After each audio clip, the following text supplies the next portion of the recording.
plus petit, mais le plus fort. Dans la forêt, au milieu de tous ses amis, il est heureux, il s'amuse, il joue et il rit. Et une fois qu'il est lancé, rien ne peut l'arrêter. L'aventure l'attend au bout du chemin, mais l'aventure, ça fait partie des plaisirs quotidiens. C'est l'histoire du petit castor, le plus petit mais le plus fort. Dans la forêt, au milieu de tous ses amis, il est heureux, il s'amuse, il joue et il rit.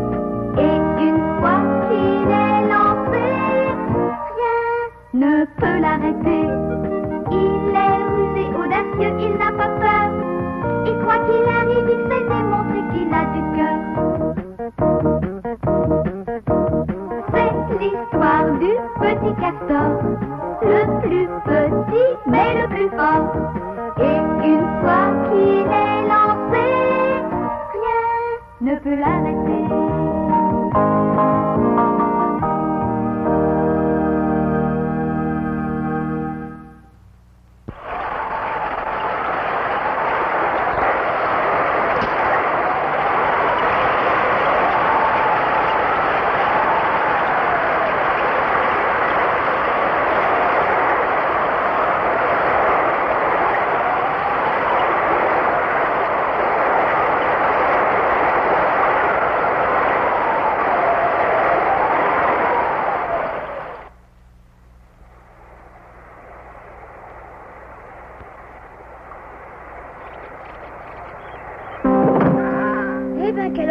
Cette nuit? C'était une véritable tempête, plutôt. Regarde le ciel et dis-moi ce que tu en penses. Oh, il est magnifique, papa.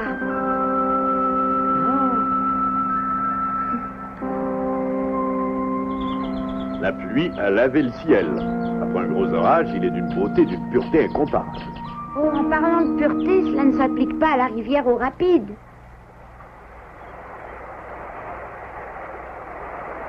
L'eau est polluée à cause des limons et des branchages arrachés aux rives. C'est pire que je le croyais. Hein?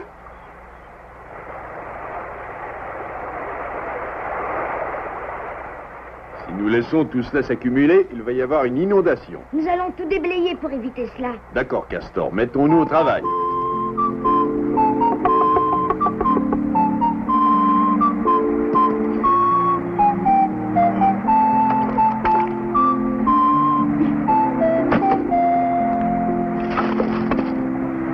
S'écoule un peu mieux déjà. Oui. Bonjour, mes amis. Vous voulez que je vous aide? Oh oui, Lily, merci. J'ai rarement vu un orage aussi violent.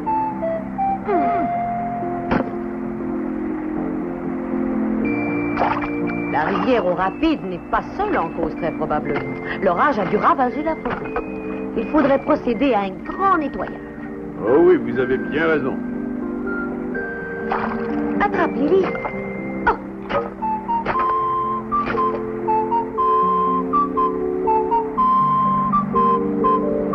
J'ai enlevé tous les détritus accumulés au fond.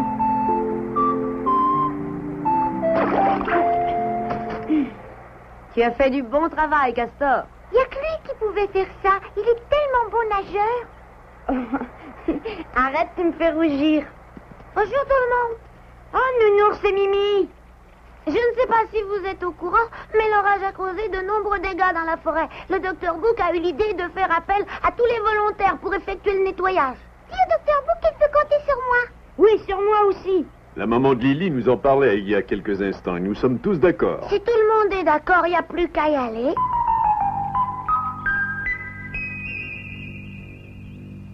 Qu'est-ce que c'est? Un nettoyage général de la forêt de Clairefontaine?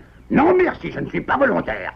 Maître Garou a du sang noble dans les veines. Il ne va pas s'abaisser à pareille besogne. Mon rang m'interdit de faire ça. D'ailleurs, je ne nettoie même pas chez moi. C'est Finot qui s'en charge. Maître Garou a raison. Ce n'est ni une question de noblesse, ni une question de rang. La forêt est à tout le monde et chacun doit veiller à sa propreté. Sans compter que toutes les saletés accumulées peuvent provoquer une épidémie à la longue. Épidémie ou pas, je m'en moque. J'ai dit que je ne nettoierais pas la forêt. Et pardon. Ouh, sinistre individu. Oh, Allons. il refuse de nous aider. Nous ne pouvons pas le forcer à travailler, mais si nous nettoyons la forêt sans lui, et malgré lui, nous le prendrons à son propre jeu. Ton père a raison, Castor, c'est lui qui nous sera redevable. Bon, eh bien, si vous êtes tous d'accord, nous allons pouvoir commencer. Au travail.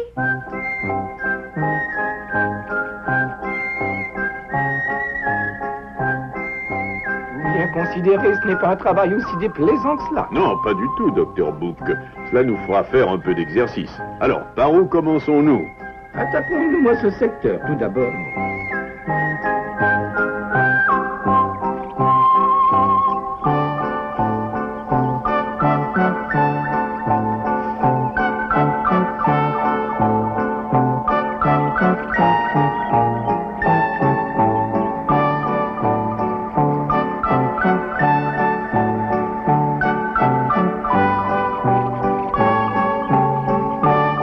Ah, ça commence à avoir meilleure allure. Nous allons pouvoir passer à un autre coin. Oh. Qu'est-ce que c'est? Oh, ça m'a fait peur. Quoi? Qu'est-ce qui t'a fait peur? Cette chose horrible que je viens de ramasser. Qu'est-ce que c'est? Une mâchoire de monstre. Oh non, c'est affreux. Si nous cherchons bien, nous allons peut-être trouver autre chose. Tu crois que ça vaut la peine de chercher? Oui, pourquoi pas?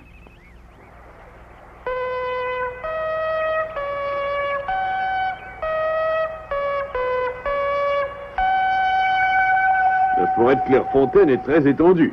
Une chose m'étonne, Docteur Book. Plus nous avançons, plus nous trouvons d'objets insolites un peu partout. Oui, c'est étonnant. Nous trouvons un véritable bric-à-brac. Et ça continue, docteur. Cette fois, c'est une paire de lunettes. Des lunettes à verre correcteur. Mettons-les dans le sac. Il trouve des tas de choses. Est-ce que c'est toi qui les aurais perdus? Comment veux-tu que je perde quelque chose? Je n'ai rien à moi. Ah oui, effectivement. Cela me donne une idée que je trouve géniale, tout simplement. Tu as raison, Garou, c'est génial. Je me demande bien ce qu'on ferait si tu n'étais pas là. Gloire à Garou, vive notre maître.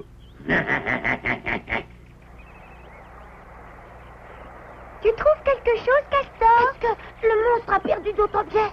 Non, rien du tout. Je suis déçue. Peut-être au fond de l'eau, pourquoi pas? Ah, le nettoyage est terminé. Je commence à être fatiguée. Regardez, cher ami, nous avons trouvé des objets qui ont une certaine valeur. Nous aussi, et nous pourrions en trouver d'autres. Oui, on ne sait jamais. Castor, allez, viens, faut rentrer. Tu ne m'as pas cherché jusqu'à demain? Pas jusqu'à demain, non. Mais j'aurais voulu trouver un autre objet appartenant à ce monstre. Rien qu'avec cette mâchoire, tu feras ton petit effet. Ouais, c'est déjà pas si mal.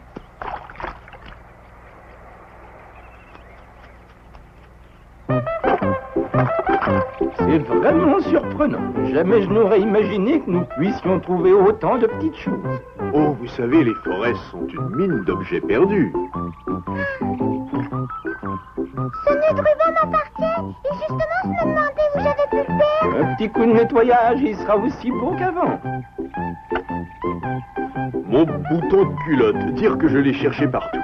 Vous auriez pu perdre votre pantalon en courant. Non, j'avais mis un bout de ficelle. Hé, regardez, regardez. J'ai trouvé quelque chose d'extraordinaire. Vous devinerez jamais ce que c'est. Aurais-tu trouvé un morceau d'étoile filante, Castor? Non, non, c'est encore plus extraordinaire, regarde. Ah! Oh! C'est une mâchoire de monstre. Tu as trouvé une mâchoire de monstre?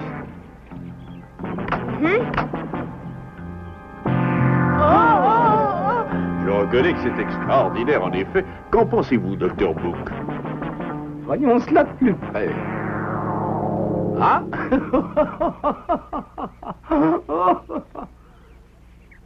Pourquoi riez-vous? Je me suis laissé aller à un accès d'hilarité en voyant cet objet plutôt insolite. Vous excuserez cet instant d'abandon. Vous êtes tout excusé, docteur. Mais s'agit-il vraiment d'une mâchoire de monstre? Il s'agit d'une prothèse dentaire, un dentier, et celui qui l'a perdu doit être extrêmement ennuyé. Surtout pour casser des noix. Qu'allons-nous faire de ce dentier? Il est trop grand pour moi. Non, je ne plaisante pas, docteur. Ne devrions-nous pas le restituer à son propriétaire? J'allais vous proposer la même chose.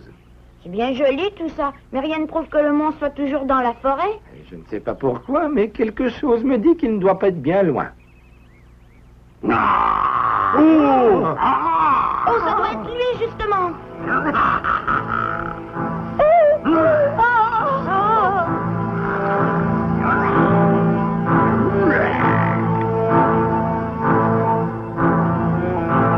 Docteur Book, le monstre est revenu pour chercher son bien. Restons calmes, nous le lui rendrons, voilà tout.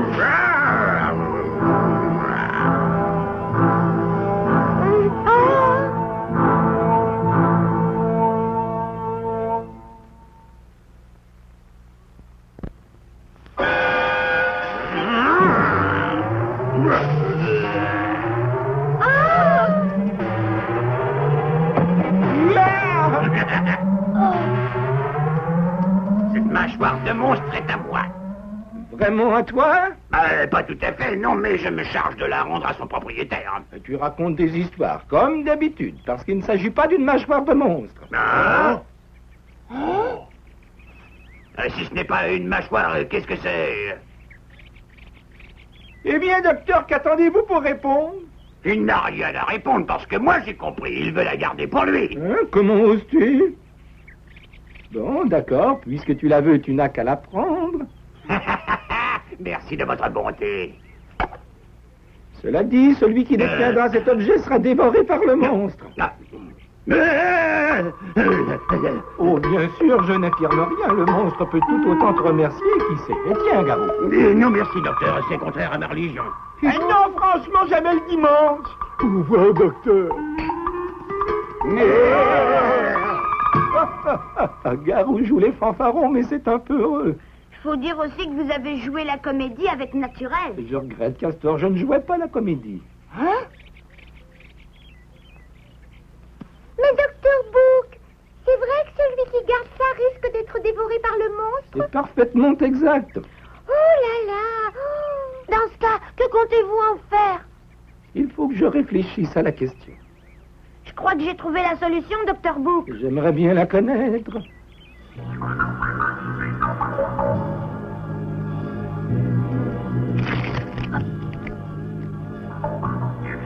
En effet, une très bonne solution. La prothèse dentaire se verra de loin.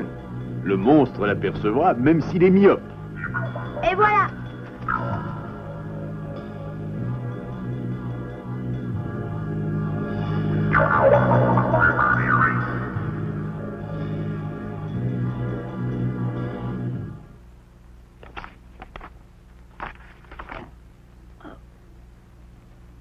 Dis, papa, tu ne crois pas que le monstre a retrouvé son dentier à l'heure qu'il est? Peut-être.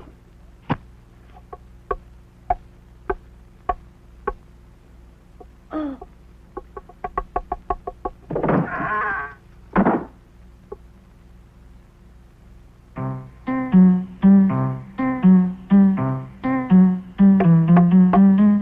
Oui, entrez. Bonsoir, docteur Book. Fond de l'air est frais, n'est-ce pas? Je ne suis pas venu pour vous parler de ça. J'ai l'impression que vous en savez plus sur ce dentier que vous n'en dites. Vous êtes extrêmement clairvoyant. Asseyez-vous, je vous en prie. Croyez-le ou non, monsieur Castor, j'avais l'intention de solliciter cette conversation. Je vous crois, docteur Book. Je comprends même que vous ayez eu quelques hésitations. Certes, les médecins sont liés par le secret professionnel, et je respecte cette tradition. Mais aujourd'hui, les choses sont différentes. Notre conversation pourra peut-être sauver le patient. Vous savez à qui appartient ce dentier? Je le sais d'autant plus que j'ai réalisé cette prothèse. Ah. J'ai repris le terme de mâchoire de monstre donné par Castor pour éviter les questions. Il semblait y tenir. Bien sûr, pour les enfants, tout ce qui touche au monstre a un petit côté merveilleux. Ah oui, c'est exact. Malgré tout, je regrette d'avoir trahi la confiance de Castor et des autres. Non, je vous le répète, docteur Book, les enfants aiment le côté surnaturel des monstres et vous n'avez fait que confirmer leurs rêves. Vous êtes gentil. Quoi qu'il en soit, pourquoi ne rendez-vous pas ce dentier à son propriétaire puisque vous le connaissez? Si je pouvais le faire, ce serait la fin de mes ennuis. Et là, ce n'est pas aussi simple que cela. Ah oui, je crois comprendre. Est-ce que par hasard le propriétaire du dentier serait quelqu'un de connu? Eh oui, c'est là la difficulté. Espérons qu'il viendra le chercher sans que cela se sache. Je ne sais pas si cette histoire de monstre facilitera les choses, car tout le monde est au courant. Ça devrait s'arranger.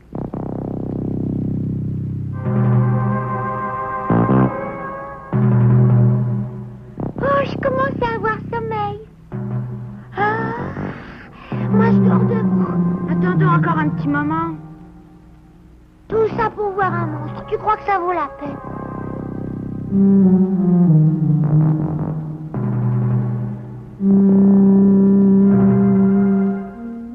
Nous ne savons pas ce que sont devenus les enfants. Et il est l'heure de se mettre au lit. Oh, ne vous en faites pas, je crois savoir ce qu'ils manigancent.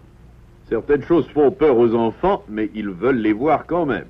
Ils veulent voir une chose qui leur fait peur. Nous voilà. Maman, que fais-tu chez Monsieur Castor? Je suis venue voir si tu n'étais pas là, Nounours. Tu n'es même pas rentré chez nous pour dîner. Oh, je vous prie de m'excuser, mesdames. C'est moi qui ai demandé à Nounours et à Lily de m'accompagner. Il fallait nous prévenir.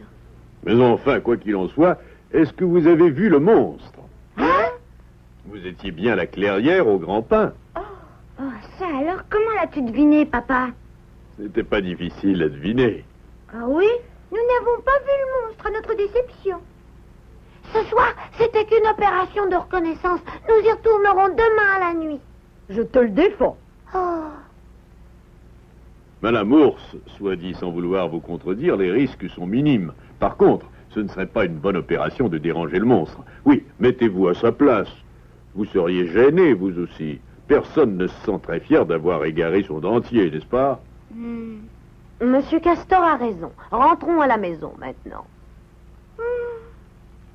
Bonsoir, bonsoir. Bonsoir, Castor.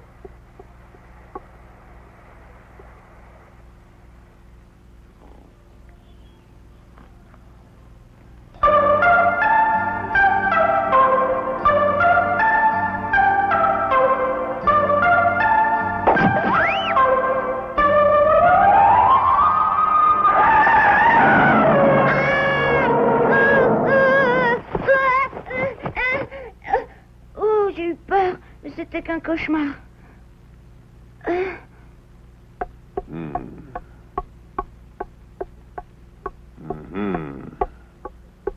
Au fond, cette idée-là n'est peut-être pas plus mauvaise qu'une autre.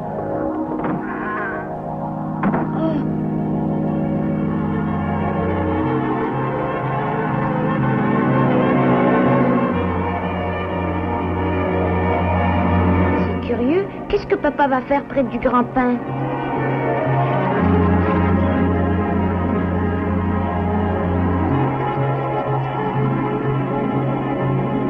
Oh, le monstre est enfin arrivé. Oh, vous m'avez fait peur. J'en suis absolument navré, docteur. Mais cela dit que vous êtes venu récupérer le dentier pour le rendre à son propriétaire? J'ai réfléchi à la question toute la nuit. C'est la meilleure solution. J'ai longuement réfléchi, moi aussi, et j'ai pensé qu'on ne pouvait le laisser éternellement ici. Comme vous le voyez, les grands esprits se rencontrent. Voulez-vous m'accompagner? Nous aurons plus d'assurance à deux. Bien volontiers. Le monstre vit bien dans la vallée des loups? Dans la vallée des loups.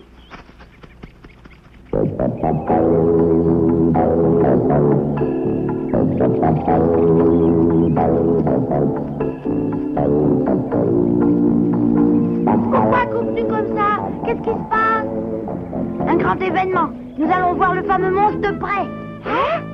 Ne discute pas, dépêche-toi.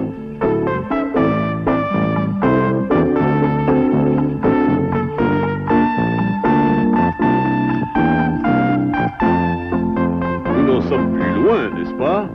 Effectivement, nous sommes arrivés. Là, c'est juste en face.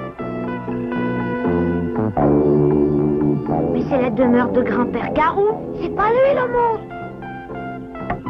Grand-père Garou. Entrez.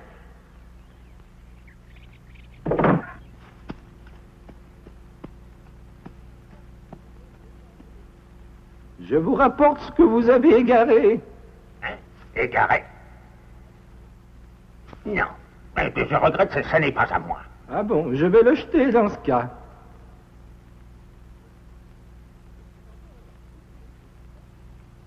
Et grand-père, l'eau ne suffit pas pour vivre. Je bois de l'eau parce que j'ai perdu mon dentier. Je l'ai bien vu suspendu à une branche du grand pin. Mais hélas... Vous ne l'avez pas pris parce que vous aviez peur du ridicule, n'est-ce pas? C'est terrible de vieillir et un loup avec un dentier. Ne vous en faites pas pour ça. J'ai persuadé tous les habitants de la forêt qu'il s'agit d'une mâchoire de monstre. Alors, ouvrez la bouche, s'il vous plaît.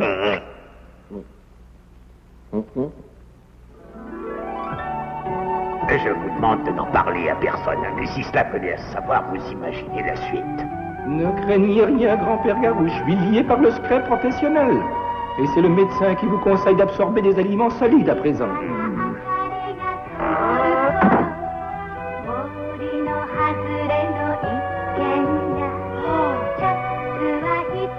Faut pas que ça vienne à se savoir. Personnellement, j'ai rien vu. Je garderai le secret. C'est promis, Lily. Les filles, ça raconte tellement de choses. Les garçons, encore plus.